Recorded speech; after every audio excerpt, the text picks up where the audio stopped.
제가 이제 신문 기자가 돼서 수습 기자죠. 아직 정식 기자는 아니고. 그 사회부 발령 나가지고서 이제 첫 경찰서 출입을 하게 됐어요. 1984년 2월 1일. 그래서 이제 보고지를 보니까 아주 훤칠하게 키가 크고 잘생긴 미남. 제가 지금 생각나는 배우 이름도 있는데, 그런 친구가 수갑을 차고 있어요. 전 나중에 알았지만 수갑을 찼다는 건 중범죄일 경우 그렇게 되는 겁니다. 보니까 살인범이에요. 그리고 담당 경찰관한테 물어봤더니 몇 개월 전에 유명했던 사건이 있었어요. 잠원동 신혼 부인 피살 사건이라는 게 있었습니다. 범인인데 잡혔다는 거예요.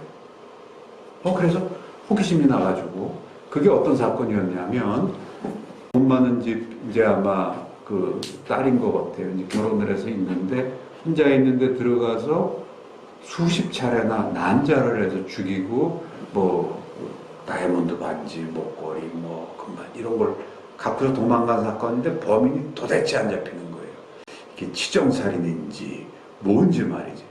그러고 있는데 이 친구가 이제 범인으로 잡힌 거죠. 그래서 이렇게 보니까 근데 이 친구가 너무나 태연하게 그리고 이렇게 밖에 보면은 진짜 이건 뭐 아주 그냥 멋진 뭐 대기업의 인류사원 같은 모습이에요.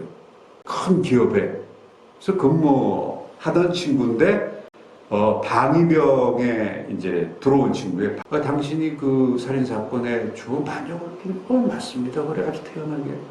그래서 근데 그렇게 태연하게 자기가 먼저 인정을 하는데 그 왜 그렇게 됐어요? 그랬더니 이제 설명을 하는 거예요. 제가 그 친구 통해서 먼저 얘기를 다 들었어요. 네.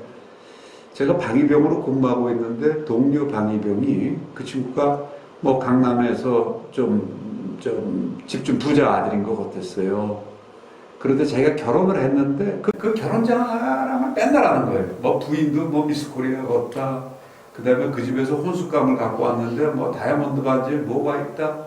이런 얘기를 많이 들으면서 제가 한번 집에 가봐야겠다는 생각을 했습니다. 이 친구는 어느 날 그 동료 방위병은 근무를 하고 있고 자기는 근무를 하지 않는 비번 날에 그 집을 찾아간 거예요. 아파트를. 찾아가가지고 뭐 이렇게 음료수병 들고서 전혀 모른 척하고 그 집 배를 눌렀더니 나와서 내가 친구인데 그 친구 보러 왔습니다. 시침 때문에. 그랬더니 우리 신랑은 지금 군대 저쪽 가 있다. 그래요? 온 김에 잠깐 들어갑시다. 들어와서 이제 얘기를 나누는데 이 친구는 거기서 이제 확신이 돋았겠죠. 그래가지고 분위기가 이상해지니까 아마 여자가 가라고 한 것 같아요. 그러니까 여기서 이제 못 가겠다. 이제 이러고 여자가 부엌으로 도망가는데 그걸 쫓아가서 식칼을 끄집어서 3, 40차례 찔러서 죽이고 금품을 털어서 나온 거예요. 근데 이렇게 보면은 애초부터 죽이러 갈 생각은 아니었을 거라고 생각을 합니다. 뭐 이 사람이 원래부터 살인자도 아니었고. 근데 뭔가 가서 하여간 뭔가 확심도 있었고 또 그 여인이 자기한테 모멸감을 주는 뭐 이런 걸 했거나 하니까 순간적으로. 그 다음에 서로 이제 얼굴도 알게 되고 그랬으니까 막 그러다 보니까 그렇게 죽이지 않나 생각을 해요. 어쨌든 그 물건을 훔쳐가지고 이 친구는 그걸 갖다가 갖고 있다가 이 사건이 잠잠해지니까 몇 개월 뒤에 중국 황학동 있습니다. 황학동 그 시장이 요즘은 어떤지 모르는데 지금도 골동품이 있죠. 옛날에는 그 장물아비들이 거기 있어요. 당연히 경찰은 어떻습니까? 장물아비들하고 손을 그어놓겠죠. 그래서 진짜 이런 게 있으면은 신고하라. 그래서 거기서 그걸 갖다가 팔려고 하다가 잡혔어요. 저는 그 사람이 너무나 태연하게 그 얘기를 그렇게 하는 거를 듣고 전 첫날입니다. 이제 기자로. 제가 만난 최초의 살인범이죠. 저는 살인범은 아주 이상한 사람인 줄 알았는데 우리하고 똑같은 사람이라서 놀랐어요. 그래서 제가 마음을 진정하라고 와서 그 사람이 있던 회사에 전화를 걸었어요. 그러이러한 사람 근무했죠. 그랬더니 저희가 좀 필요한데 그분이 어떤 사람입니까? 일도 잘하고요. 성격도 좋고요. 모범사원입니다. 지금 군대 가 있습니다. 이래요. 저는 그때 인간이 이게 도대체 어떻게 이걸 봐야 되는 거지? 그러고서 그 친구를 다시 보고 있는데 한국일보의 사진 기자가 왔어요. 한국일보 기자가 막 사진 기자가 그때는 이런 거 막 사진 찍을 때거든요.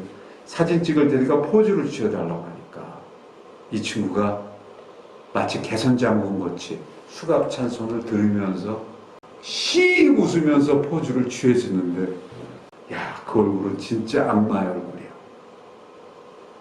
완전히 그냥 웃는데 악마성이 그대로 드러나고요. 그럼 조금 아까 얼굴에 그 순수한 어떻게 보면 무슨 아주 그냥 총망받는 대기업 직장인 같은 모습과 이거를 어떻게 매치를 시켜야 되지?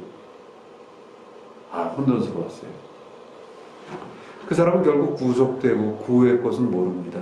근데 두고두고 생각이 나는데 지금 제가 보니까 그런 사람이 사이코패스죠. 그죠? 정상적으로 잘하고 이랬는데 그런 걸 하고서도 뭐 전혀 거리고 자기가 다 자백도 하고 말이지. 기자 앞에서 무용담 얘기하듯이 하고.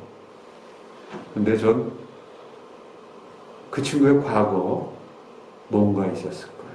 어린 시절에 학대를 받았거나 뭘 했거나 진짜 믿는 사람한테 진짜 그걸 당해서 인간에 대해서 어떤 부정적인 것 뭔가 있을 겁니다. 그게 없으면 전 그렇게 될 수 있다고 보지 않죠. 아니면 순간적으로 저질렀던 나중에는 죄책감에 사로잡혀 있거나. 그리고 제가 이제 그 후에 수많은 살인자, 사형수들 취재할 때 내 마음을 비롯해 다 갖고 있어요. 천사도 있고 악마도 있고. 이걸 어떻게 내가 잘 컨트롤하느냐. 또는 어떤 상황에 부딪혔을 때 그 악마성이 안 나와. 진짜 막 저도 모지게 학대를 받고 이러면은 악마성으로만 나올 수 있잖아요. 이걸 어떻게 또 제어를 하느냐. 인간이란 게 이런 거구나? 살인자가 저 따로 있는 게 아니고 하는 건 저를 느꼈습니다. 그리고 두고두고 저는 그 친구가 진짜 악마같이 잘못을 했지만 그 해맑은 미소 속에 있는 악마가 잉태된 뭐가 있을 거다. 지금 같으면 제가 다시 취재했을 거예요. 그게 생각이 납니다.